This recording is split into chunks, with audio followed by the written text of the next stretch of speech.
19h.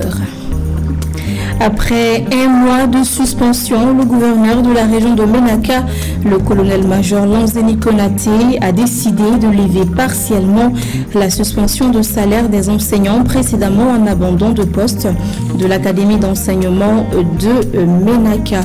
Vous allez en savoir davantage dans cette édition. De la protection sociale pour les hommes de la culture, il en sera question dans cette édition avec le lancement officiel de l'assurance volontaire pour la culture AVOC initié par le ministère de la Culture. Du 24 au 25 avril 2025, les États généraux du sport se tiennent à Bamako à l'initiative du ministère des Sports. Cette rencontre doit permettre de jeter les bases d'un renouveau du sport malien. Et vous allez en savoir davantage sur l'importance de cette mobilisation des acteurs du sport malien dans ce journal. Et voilà donc pour les sommaires.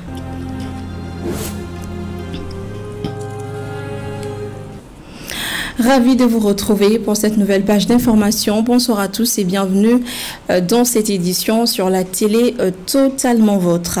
Le Conseil national de transition, CNT, s'est réuni en séance plénière ce jeudi 24 avril 2025 au Centre international de conférence de Bamako afin de délibérer sur le projet de loi relatif à la ratification de l'accord des prêts pour le financement partiel de la phase 2 du programme de développement de l'irrigation dans le bassin du Bani et à Sélengue dans le moyen Bani et c'est lui portant loi organique déterminant les conditions et les modalités d'emploi des langues officielles du Mali. Au terme des débats, le CNT a adopté les différents projets de loi à la grande satisfaction des membres du gouvernement. Je vous propose ici de suivre quelques réactions au micro de Zakaria Omar Keïta. Des projets de loi qui ont été votés aujourd'hui, nous renforçons les dispositifs nationaux d'appui pour la sécurité alimentaire et l'autosuffisance alimentaire. Le premier, c'est la deuxième phase, la phase du programme de développement de l'irrigation dans les Bani, le bassin du Bani et puis à Sélengue. Cette deuxième phase consiste à consolider et à procéder à l'extension de la première phase qui a beaucoup concerné les grands investissements dans le domaine des aménagements agricoles. Le deuxième projet, ce n'est pas un financement, mais c'est un projet dont on a déjà adopté le financement concernant les plaines de Tombouctou, les écoles de Tombouctou. Nous avons déjà adopté le financement en avril 2024.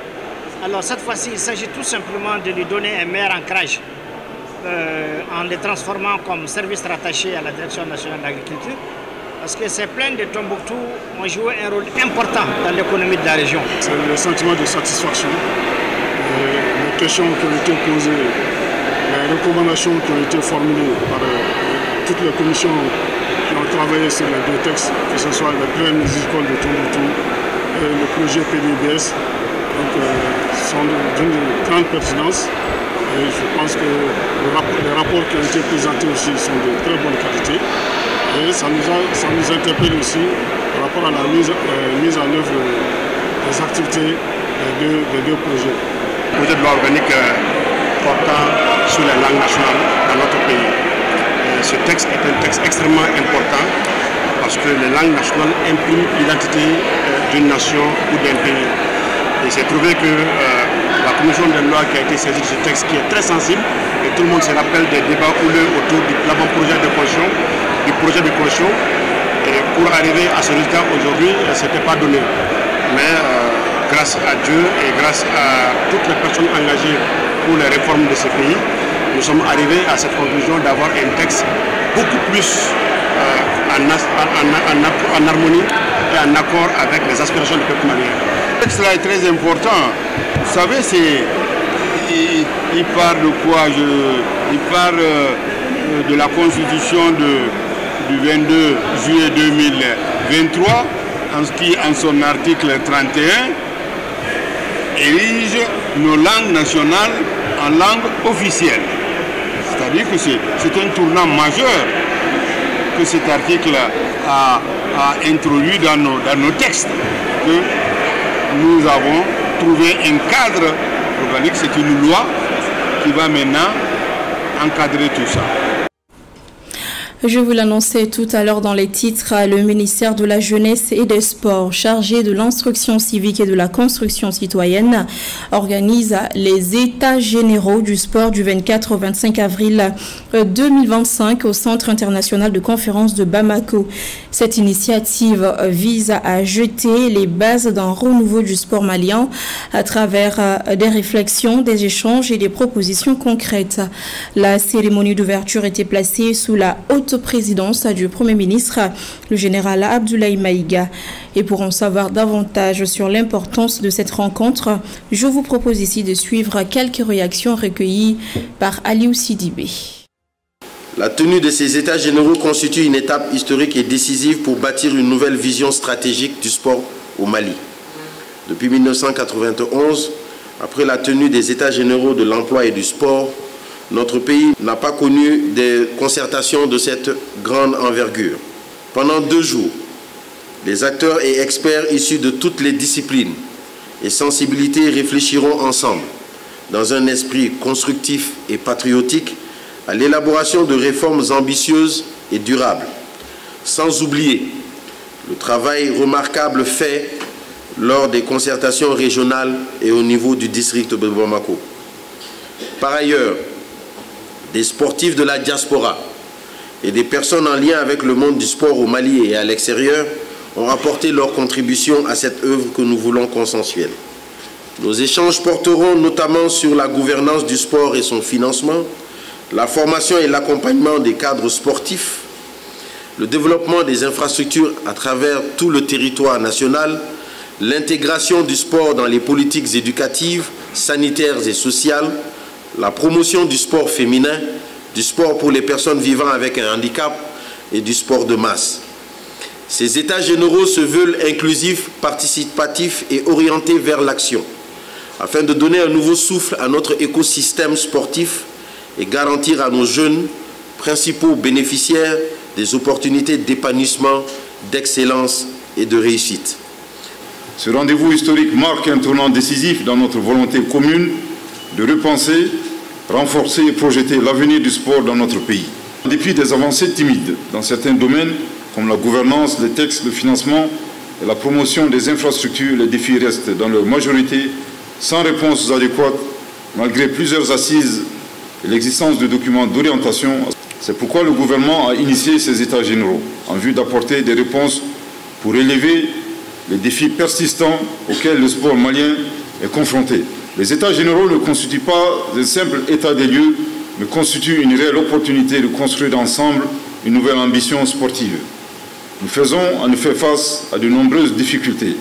Des infrastructures souvent vétustes ou inégalement reparties, un encadrement technique insuffisant, des conditions de pratique parfois précaires, une visibilité internationale limitée, malgré le potentiel indéniable de nos talents. Cependant, il y a des opportunités à saisir. Grâce à une jeunesse passionnée, des athlètes qui brillent, des fédérations engagées, des supporters mobilisés et surtout une société qui croit dans les vertus du sport. Et le ministère de la Culture, lui, en collaboration avec le ministère de la Santé et du Développement social à travers l'Institut national de prévoyance sociale, a procédé au lancement officiel de l'assurance volontaire pour la culture AVOC. L'objectif de cette cérémonie était d'expliquer les avantages de l'AVOC aux acteurs culturels afin qu'ils y adhèrent massivement. C'était ce mercredi. Et c'était également au Centre international de conférence de Bamako. Et c'est un compte rendu signé Adam Tangara, Zakaria Omar Keïta. L'an 2025 a été décrété par les autorités maliennes comme année de la culture. Dans l'optique de poursuivre cette vision des autorités à promouvoir la culture, le ministère de la Culture, en collaboration avec le ministère de la Santé et du Développement social, à travers l'Institut national de prévoyance sociale, vient de lancer l'assurance volontaire pour la culture AVOC. L'AVOC offre à ses bénéficiaires une couverture médicale AMO, des pensions de retraite, des allocations familiales et des modalités de paiement flexibles. Vous savez, les artisans, c'est 40% de la population active. Et sans compter les 2 autres secteurs. Ça veut dire que notre département, les 3 secteurs réunis, c'est au minimum 50% de la population active. Si nous arrivons avec cet instrument à sortir de la précarité 50% de la population, comme Madame la ministre l'a dit, nous avons exécuté la mission du chef de l'État, à savoir travailler pour un Mali solidaire, pour l'amélioration des conditions de vie des populations. Selon le ministre de la Santé, cette convention marque un grand pas dans la protection sociale des acteurs culturels maliens. Cependant, de nombreux défis demeurent à être relevés. Cette convention, objet de la cérémonie qui nous réunit cet après-midi, servira non seulement de cadre, mais également de tremplin pour la couverture sociale des acteurs du monde de la culture. Les données démographiques, par leur pertinence, nous interpellent tous, car elles montrent que tout le défi pour notre système national de protection sociale, le défi d'élargir la couverture aux composantes qui se trouvent à la marge du système de sécurité sociale actif, de l'économie informelle, population rurale, femmes, doit être relevé par cette dynamique. Quant au chef du service assurance volontaire, le plus grand défi reste l'adhésion massive des hommes de la culture à cette assurance. Raison pour laquelle l'artiste-chanteur Abdoulaye Diabaté a invité tous ses pairs à s'inscrire à l'AVOC. Un grand pas a été franchi, mais il reste un grand chemin. Un grand chemin dans quel sens? Dans le sens de pouvoir enrôler tous ceux qui sont hors ce régime, de faire un enrôlement massif auprès de la couche culturelle. J'invite tout le monde, tous les artistes, que ce soit de ma génération, avant ma génération, mes enfants, mes petits-enfants qui sont à la tête aujourd'hui, de venir vraiment s'associer, s'inscrire et à adhérer. La cérémonie a été marquée par la remise de la première tranche de la subvention annuelle que l'État doit verser à l'INPS à cet effet. L'actualité, c'est aussi l'affaire Broulaye Samaké. Et oui, le professeur Broulaye Samaké, chef de service d'anesthésie au CHU Gabriel Touré, en liberté provisoire depuis le 3 avril 2025, était devant le juge ce jeudi 24 avril dans une affaire foncière qui a défrayé les chroniques il y a 2 semaines et qui avait provoqué un arrêt d'admission de malades dans plusieurs hôpitaux et centres de santé de Bamako. Le professeur Samaké est accusé de dépossession frauduleuse au détriment d'une certaine Aminata Adama Diallo. Et après plusieurs heures de débat sur le fond de l'affaire, le délibéré a été fixé au 15 mai prochain. Je vous propose ici de suivre Maître Tchesulo Konare, avocat de la défense. Il s'exprime ici au micro de Lolo Madibaté et de Al-Husseini Diallo. C'est-à-dire qu'il a passé tout l'État à insulter, ce n'est pas les injures qui font le droit. Hein? Je comprends parfaitement parce que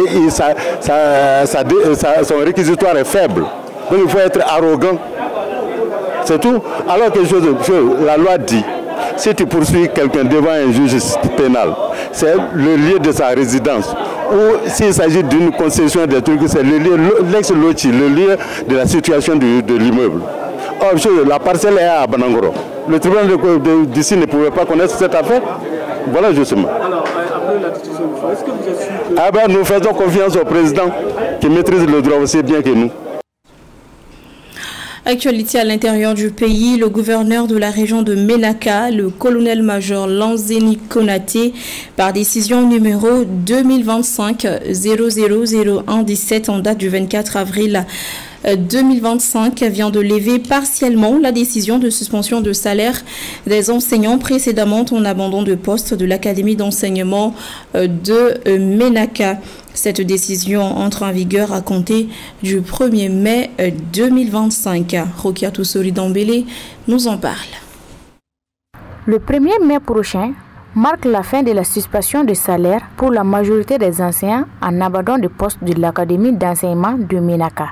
Le gouverneur de la région de Ménaka vient de prendre une décision ce mardi 24 avril 2025 mettant fin à cette suspension de salaire pour la majorité des enseignants frappés par la décision de suspension.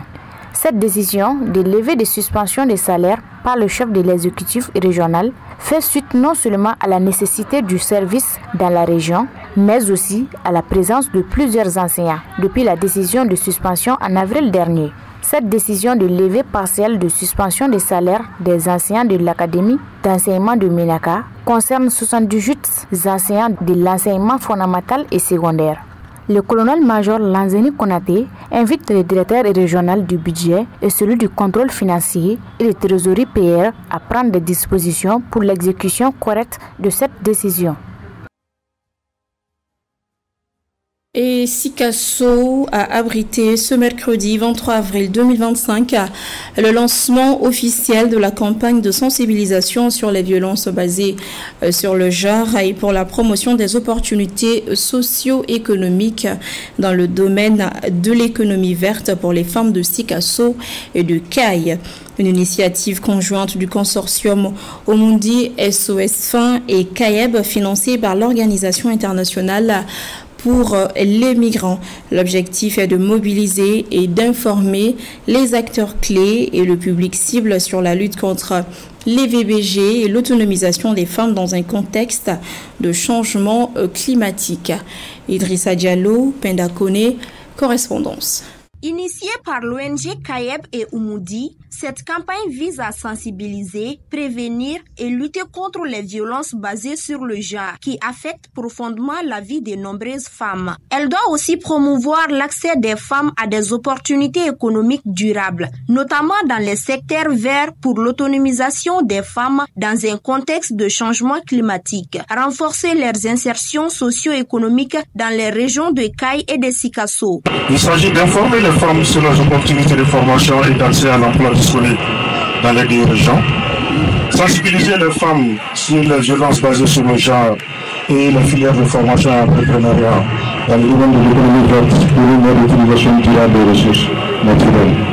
Une démarche appréciée par les autorités locales et partenaires. Je tiens à féliciter et remercier le consortium Umdi CAEB ainsi que l'OM pour leur vision, leur engagement constant aux côtés des populations vulnérables. J'encourage également toutes les structures étatiques et les acteurs de la société civile à s'approprier les objectifs de ces projets afin d'en faire un véritable levier de changement. Je tiens d'abord à exprimer ma profonde gratitude à l'ONG Omondi et CAEB pour leur engagement et leur dévouement dans la mise en œuvre de cet important projet. Leur travail acharné et leur passion pour la cause des femmes sont une source d'inspiration pour nous tous. Ainsi, durant des mois, ce sont 10 associations, dont 5 à Sikasso et 5 à Caille, qui seront dotées de connaissances de lutte contre les violences basées sur le genre. En plus de cela, 100 femmes seront formées dans la transformation agroalimentaire, les énergies renouvelables, la confection des foyers améliorés, l'agroforesterie dans les régions de Caille et de Sikasso pendant cette campagne. Et à Ségou, les lauréats du concours de transparence entre les communes de la région ont reçu ce mercredi 23 avril leur prix. Cette initiative du programme de gouvernance locale Redevable vise à promouvoir la transparence dans la gestion de communes dans les zones d'intervention du programme et ainsi assurer le développement de ces communes. Notre correspondant depuis Ségou, Mamadou Lamine Sogoba, nous a concocté un compte-rendu de cette cérémonie que vous aurez le plaisir de suivre dans nos prochaines éditions. C'est une erreur de croire nécessairement faux ce qu'on ne comprend pas. Gandhi. Cette édition est terminée. Merci à tous ceux qui ont contribué à sa réalisation. Grand merci à vous également de l'avoir suivi. Au plaisir de vous retrouver très bientôt pour de nouvelles infos. D'ici là, prenez bien soin de vous et merci de votre fidélité. Bonsoir.